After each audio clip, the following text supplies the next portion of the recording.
ओम नमः शिवाय। दोस्तों, भगवान शिव की शिवलिंग पर ये 10 चीज चढ़ाने से होती है हर एक मनोकामना पूरी।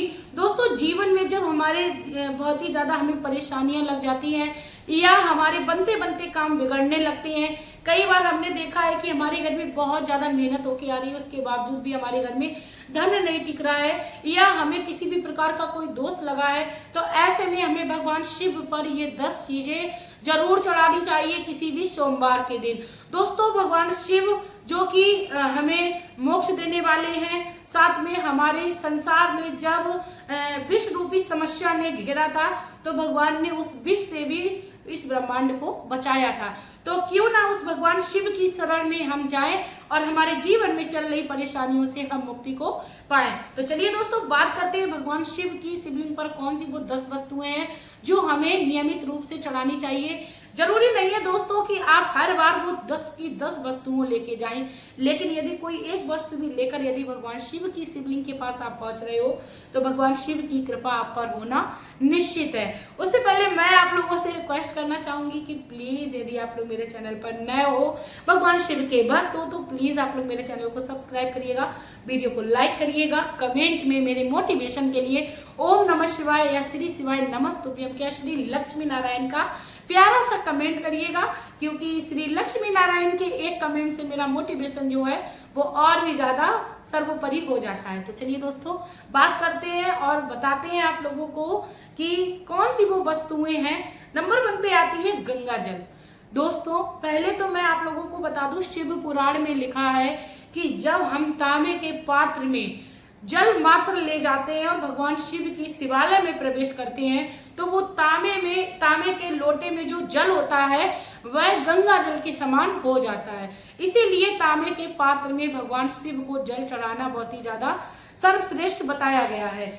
आप किसी भी पात्र में एक जल डालिए, यदि आपके पास गंगा जल बहुत ज्यादा मात्रा में नहीं है तो मात्र 1 बूंद आप गंगा जल डालिए और उसको पूरा जल से भर लीजिए। भगवान शिव को चढ़ाने से आपके जीवन में जितनी भी बीमारियां होती हैं या जितनी भी आपके जीवन में कोई परेशानी चल रही होती है, बाधा चल रही होती है, उससे आपको मुक्ति मिलती है। साथ में आपके जन्म जन्मांतर के पाप जो है वो आपके खत्म होने लगते हैं। नंबर 2 पे बात करते हैं दोस्तों, यदि भगवान शिव पर आप दूध और जल को मिलाकर चढ़ाते हो तो इससे आपके घर में यदि बहुत ज्यादा कलेश रहता है, बहुत ज्यादा आपके और आपकी पति पत्नी के बीच में रिश्ते खराब हो गए हैं, या पिता पुत्र के बीच में, या माँ बेटी में, या माँ बेटे में, माँ बहू में, बहू सास में, तो आप लोग भगवान शिव पर दूध और जल को मिलाकर चढ़ाना शुरू करें। इससे आपके घर में क्लेश बंद होगा, आपके घर में जो रिश्ते हैं उसमें मधुरता आएगी।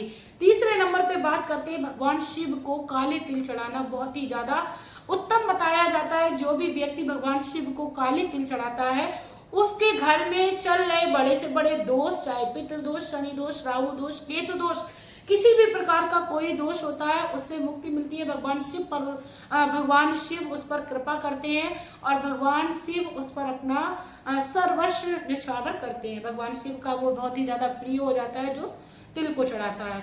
चौथे नंबर पे दोस्तों, भगवान शिव पर यदि आपके जीवन में आप सफलता नहीं पा रहे हो, अपने मार्ग में कहीं ना कहीं आप बहुत ज्यादा मेहनत कर रहे हो, आपके व्यापार में, आपके जीवन में आप सफलता नहीं पा रहे हो, तो भगवान शिव पर आप एक धतूरा चढ़ाना शुरू करें, या आप चाहें तो सफलता पाने के लिए भगवान शिव को आप चने की दाल जो पीली होती है उसको चढ़ाना शुरू करें। इससे आपके जीवन में आप देखेंगे तरक्की के मार्ग खुलने लगेंगे।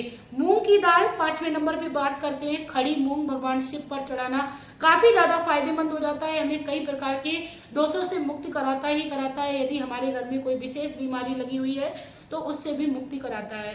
भगवान शिव के साथ भगवान श्री नंदीश्वर महाराज को भी हमें मूंग के जो दाने होते हैं उनको चढ़ाना चाहिए। छठे नंबर पे बात करना चाहेंगे दोस्तों, जो भी भगवान शिव को रुद्राभिषेक करता है किसी भी सोमवार के दिन यदि किसी के घर में कोई संतान संबंधी समस्या है, किसी के घर में संतान नहीं हो रही है, तो भगवान शिव की कृपा से उस घर में संतान का सुख मिल जाता है। भगवान शिव को रुद्राभिषेक बहुत ही ज्यादा प्रिय है और रुद्राभिषेक के समय कई सारी वस्तुओं का प्रयोग किया जाता है, इसीलिए रुद्राभिषेक सर्वश्रेष्ठ बताया जाता है। 7वें नंबर पे बात करते हैं दोस्तों भगवान शिव को और हमें क्या चीजें चढ़ानी चाहिए। भांग बता दिया, भांग है और बेलपत्र। इन दोनों में से यदि आप किसी एक चीज को भी भगवान शिव को चढ़ाते हो तो आपके ऊपर जो भी किसी का कर्जा होता है या जो भी आपके जीवन में लोगों ने आपको शत्रुओं ने घेरा होता है उससे आपको मुक्ति मिलती है। क्योंकि जब समुद्र मंथन हुआ था उससे विष निकला था, भगवान शिव ने जब उस विष को ग्रहण किया था तो भगवान शिव के गले में बहुत ही ज्यादा जलन हो गई थी। तो उस समय भगवान शिव की कंठ की जलन को खत्म करने के लिए भांग को पीसकर भगवान शिव के कंठ पर रखा गया था। कई लोग ऐसी अफवाह फैलाते हैं कि भगवान शिव नशा करते हैं। दोस्तों अपना अपना शौक पूरा करने के लिए अपने अपने मनगढ़ंत बातें लोग बनाते हैं, लेकिन भगवान शिव जैसा कोई भी देवता नहीं है, देवों के देव महादेव, उनको ऐसे ही नहीं बोला जाता है। तो भगवान शिव की शरण में आपको रहना है, अपने जीवन में चल रही वाद विवादों से आपको दूर रहना है, तो भगवान शिव पर आपको इस तरीके से पूजा पाठ करते रहना है। आप बात करते हैं भगवान शिव को आप पंचामृत बोले तो 5 चीजों को मिलाकर या पंचगव्य चीजों को मिलाकर भगवान शिव को आप अभिषेक कराइए। पंचगव्य चीज जैसे कि आप दूध, दही, घी, शक्कर, शहद, इस तरीके से भगवान शिव को यदि आप एक पात्र में डालकर मिलाकर उसका आप यदि भगवान शिव को अभिषेक करते हो तो आपके जीवन में आप सफलता मिलती ही मिलती है, साथ में आपके परिवार में खुशहाली आती है। जिस तरीके से हमारे बड़े बुजुर्ग हमें आशीर्वाद देते थे, दूधो नाव पूतो पालो, तो कहीं ना कहीं से वो आशीर्वाद हमें सिद्ध साबित होता है। अब 8वें नंबर पे बात करते हैं भगवान शिव को हमें और कौन सी चीजें हैं जो समर्पित करनी चाहिए। दोस्तों घर में बहुत ही लंबे समय से कोई बीमारी चल रही है और आपका बच्चा जो है यदि वो पढ़ने में उसका मन नहीं लग रहा है तो आपको भगवान शिव को शहद का अभिषेक कराना चाहिए। भगवान शिव को शहद का अभिषेक कराने के बाद आपको पानी से स्नान कराना बहुत ही ज्यादा जरूरी हो जाता है। दोस्तों जो भी मैंने अभिषेक बताए हैं, चाहे पंचामृत अभिषेक हो, चाहे आप चंदन का भगवान को लेपन कर रहे हो, जो भी आप भगवान को अभिषेक या लेपन करें उसके बाद भगवान को आप शुद्ध जल से जरूर से स्नान कराएं। जिस तरीके से हम अपनी बॉडी में साबुन लगाने के बाद पानी को डालना बहुत ही ज्यादा जरूरी समझते हैं, वैसे ही हमें भगवान शिव को भी साफ सुंदर बनाना है। लास्ट में बात करेंगे कि भगवान शिव पर चंदन चढ़ाने का क्या महत्व है। दोस्तों भगवान शिव पर 9वें नंबर पे मैं बताना चाहूंगी, यदि आप पीला या सफेद रंग का चंदन त्रिपुंड बनाते हो तो इससे आपके समाज में यश बढ़ता है, आपका समाज में मान सम्मान प्रतिष्ठा में वृद्धि होती है। तो भगवान शिव को आप त्रिपुंड जरूर लगाएं। इसके साथ ही भगवान 10वें नंबर पे मैं बताना चाहूंगी कि भगवान शिव को चावल बहुत ही ज्यादा प्रिय है।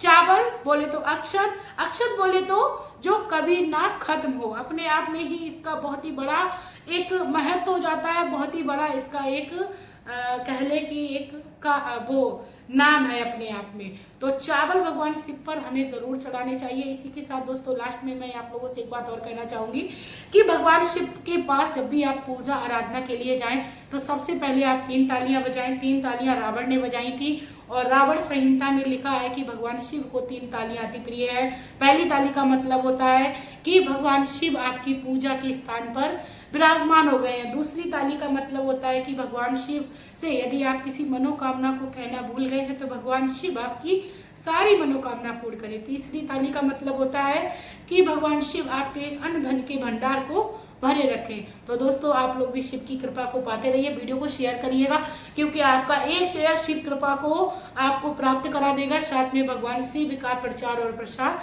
कराएगा। और कहते हैं कि भगवान शिव बहुत ही ज्यादा दयालु हैं, कृपालु हैं, अपने भक्तों को रक्षा देने वाले हैं। तो भगवान शिव से प्रार्थना करते रहना है, फरियाद मेरी सुनकर भोलेनाथ चले आना, मैं ध्यान धरूं तेरा मेरी बिगड़ी बना जाना।